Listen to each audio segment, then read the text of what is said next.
who knew nothing from the start. And now, she has a very big team here in the Philippines. Tayo pa kaya? Yes. Mayroon tayong kapatid, right? Yes.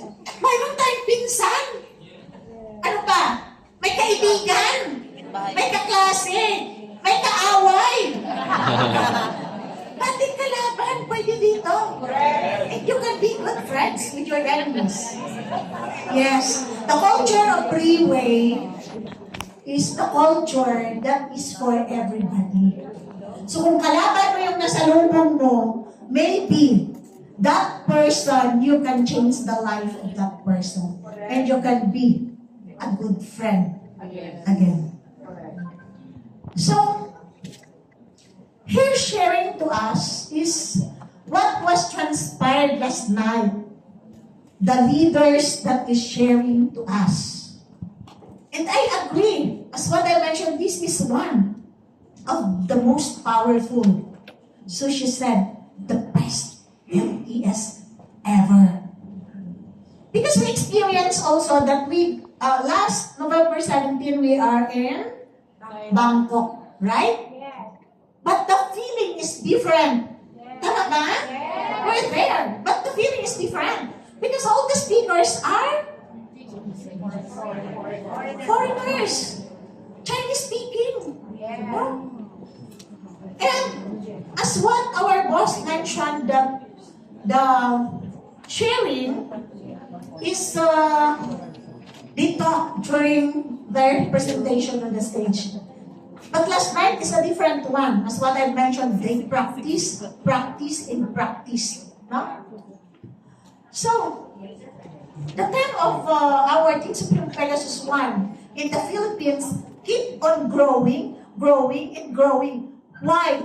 Because she believes that there is something big here to achieve. Do you believe that? That you can achieve something big? Yes. Kasi like me, if I cannot achieve something big here, mag-stop na ako ngayon. I'm just wasting my time. I can do something else in my life. I can go back to what I am doing before. If that is not my mindset. But my mindset is, as what she mentioned. So sabi ko kanina, diba, kaya ko lang siya. Because her mindset is looking to a very far something that is in the future. So that is my mindset. To reach my goal in life. Because if that is not her mindset, maybe she's not here with us. She's comfortable where she is in Malaysia. She has 2 children, the twin. She can be relaxing, taking care of the children. But why is it she's here? Pushing us. Believing in us that we can do this. Because that is the platform of Freeway. It's not now backward, but moving forward. As we go forward, we can reach the top. Am I right, leaders? Yes, we can reach the top. So, our Team Super Pegasus 1 is the best example that we can do it. Hindi hindrance, wala akong kakilala. Ay, wala akong connection. Ay, ganito lang ako. It's not a hindrance. I do not know how to speak. She is the perfect example that we can do this. Again, for the 3rd time, can we give her a round of applause? So now, we are down to our last speaker. Ayun. Our last speaker, sino yun sa akin? Our last speaker actually, medyo the name, no? The name is, paano ko ba i-describe? Kasi talk of the town. Kumbaga, kung titignan tingnan mo kasi lang parang negative, gas-gas. Parang gas-gas na. Ibig sabihin, palagi ng palagi. Tama? Why? Because he is the perfect example. I think we're not here today. If not because we are inspired by the journey that he has here in Liwi. Because this person is a legend. Yes. Wow. Legend. Living legend. Yes. Actually, he is the very first person that our Team Supreme Pegasus 3 Raymond Tong approached to way back 2016. He is the first person. But because this person really looks for the opportunity in life. Sino sa atin dito gusto opportunity? Can we raise our hands? Yeah, lahat. No? Lahat. So this person is looking for opportunity way back 2017. And he encountered our Team Supreme Pegasus 3, Raymond Tong. Because ladies and gentlemen, if you are not seeking for something that you want in life, even if the answer is in front of you, you cannot see it. Tama ba? Yes. So, seek, and seek. And one day, you will encounter that. So this person is a dreamer. No? He keeps on dreaming and dreaming to be somebody one day. But doing such, because there is no right platform he encountered during that time, instead of reaching his dreams, ang nangyayari is the reverse. He is bankrupt. As what our Team Supreme Pegasus 3 mentioned that 5-6, always in 5-6. And other than 5-6, because 5-6 is not working na eh. 7-8 raw. So, maybe in this room, wala pa, ay kunti lang ang mayroong 7-8. Tama ba? Kunti lang. So, what I'm trying to say, if this person achieved his goal in life because of Brainwave platform, mayroon ang status nga before, we can achieve that too. Tama ba? Yes. So, I inspired also because to continue to do Riway because of his story.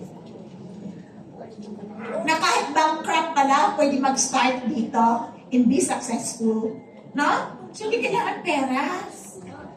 Hindi kailangan pera to start. Ang kailangan lang, malaki pangarap mo. Sabi nga kanina ni Michelle, sabi niya, gaano ba kalaki? Kasi, kung maliit pangarap mo, maliit lang din ang darating sa'yo. Pero pag malaki pangarap mo, malaki ang darating sa'yo. Tama? Woo! So this person, before, sabi ko nga, maraming obligations na, no? Dahil 5-6. But, pwede pala in a short period of time, you will be released, no? In that imprisonment of death. So now, ladies and gentlemen, I asked the wife, sabi ko, how can I describe this person? But I agree with her. And truly, I agree. Huh? That how dedicated this person to Riway in his life belongs to Riway na. Siguro kung titingnan mo yan, pag binuksan mo yung balat niya, yung lalabas siguro doon Riway, right? Because his life was dedicated na to Riway for Filipinos to change their lives. So who is this person that I am mentioning to? He is our Team Supreme Pegasus Jesus 2. Rex Bukalaw.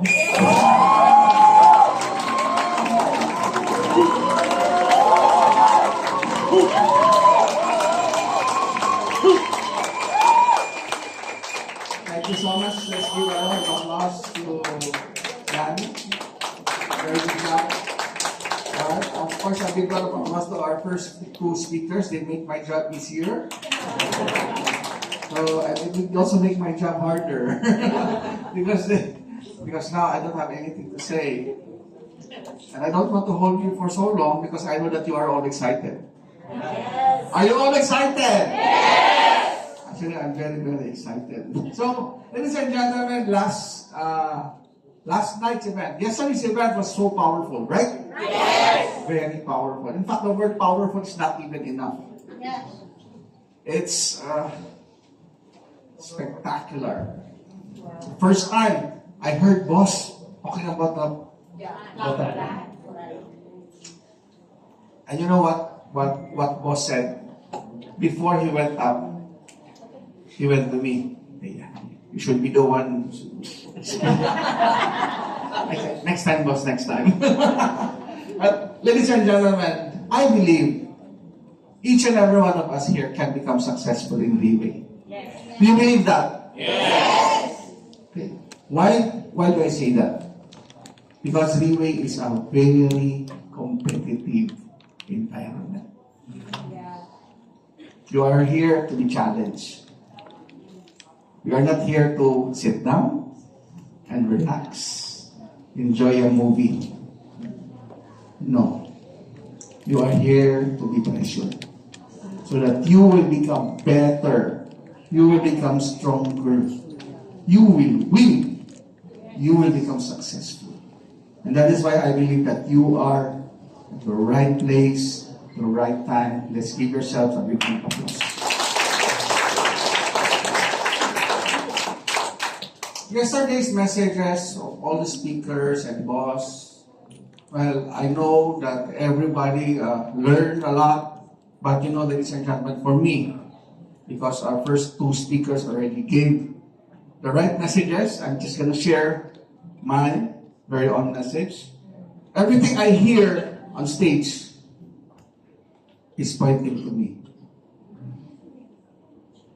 You know what? When boss was showing all those recognitions, all those rewards, it's not that boss is showing Leeway's plan.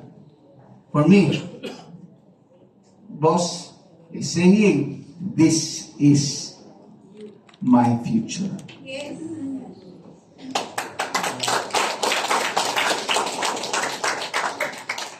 That is your future also. The possibilities, everything is already set up. Everything is already prepared. Boss already took care of it. Thought of it. All you need to do is just to fight for it. Yes. Ladies and gentlemen, we are in a very positive environment. And I tell you, this room alone, so many powerful leaders. So many powerful leaders. And each and every leader is fighting for the market. When these leaders fight for the market, do not expect an easy win. So why am I saying this to you? Because today it's everybody's game. Everyone can win. You can win. But you have to fight for it. You cannot just sit down and watch and clap your hands. No. You have to do something. You have to get up, write those prospect lists, call those clients, make appointments, follow up, do presentations, everything. Why? Because everybody is fighting for the market. It's not gonna be easy. But I tell you, it can be done. Why? Because Leeway is here to build you up. So you must develop that courage. You must develop that fire Because you are not fighting to be, just a 1 star, just a 2 star. You are fighting to become a Pegasus. When Pegasus fight, it's not easy. Everything around it trembles. So don't expect guys to say, hey, my prospect has already been signed by other teams. Why? Because they are fighting. And maybe you are not fighting that hard. No time to cry. This is the chance that we have. We are already 9 years in Rimwe, Philippines. 9 years. What are you waiting for? 9 more years? 10 more years? No, this is the chance. And you know what, ladies and gentlemen? April 16. You know what? What is that day? It is your day. Put that date in your calendar and circle it. This is the day that will change my life. This is the day that I will be recognized. That I will break rank. You need to have that courage, ladies and gentlemen. You need to have goals. Right? But what kind of goals? I have a very big goal. How big is my goal? So big that all of you can fit.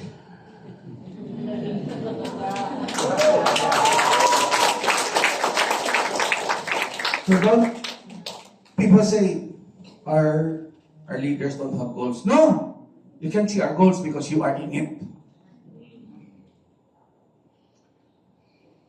Ladies and gentlemen, this year, what's this year? Year of the wood snake. Is it good or bad? Good, bad. Depends on you.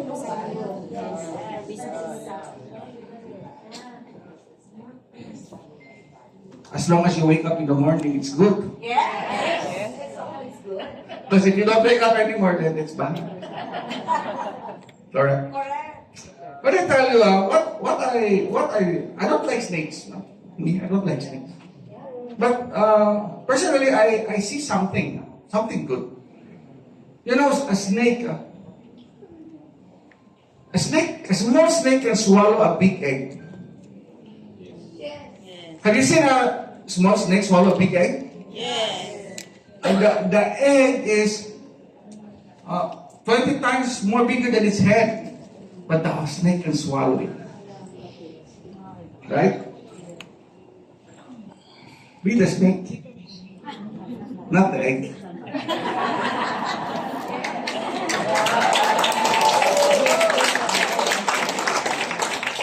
So meaning that we should stretch out those muscles, stretch out those mindset, stretch out possibilities, limitations. I cannot, it's so hard. Open that big mouth and swallow that egg. Yes. Because you can. Because our mind is not limited. Only you can limit your mind. Yes. Ladies and gentlemen, before I will end up my talk, it's very short, right? Yes. But I hope that you will learn something. Yes. A lot of people say snake bad. Don't like snake. I don't like snakes. I haven't even touched a snake. Or maybe like poke a snake. Really not. Turtle I did. Snake. But ladies and gentlemen, quoting a story in the Bible, they portray the snake as bad. Tentative. But I tell you during the Exodus, when a lot of Moses people were beaten by a snake, the Lord told Moses, hey, you put Aaron's staff and put the snake there. Everyone who see will be healed. So everybody who sees the snake heals.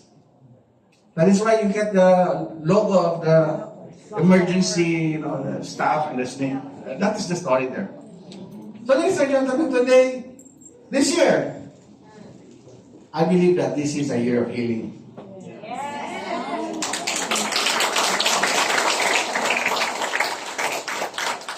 So what to heal? Maybe you heal your bank accounts. You heal those, you heal those debts. No more. Maybe you heal your broken wings. Cannot fly anymore. Broken heart. Maybe you can reach down our downlights who are no longer fighting with us. No? Maybe you can heal your dreams, heal your mindset. Stop putting poison. Stop putting poison on yourself and on other people. Because when you start to spread negativity, you start to spread doubt, you start to spread, and that's poison. Instead of spreading poison, you spread healing. At the end of the day, why are we here? Because we want to succeed in the real way.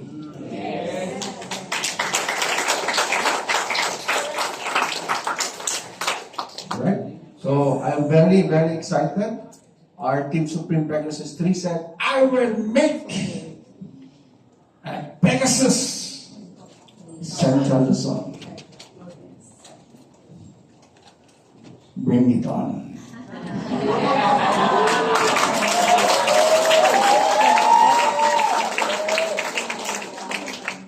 Not just Central Luzon.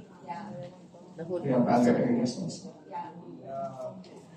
Why? I'm not here to challenge. I'm here to win. Because in the real way, we can win. Yes. If one wins, everybody wins. Yes. Right? So ladies and gentlemen, I wish everyone a good fight. Have the courage. See each other on stage on April 16. Good afternoon.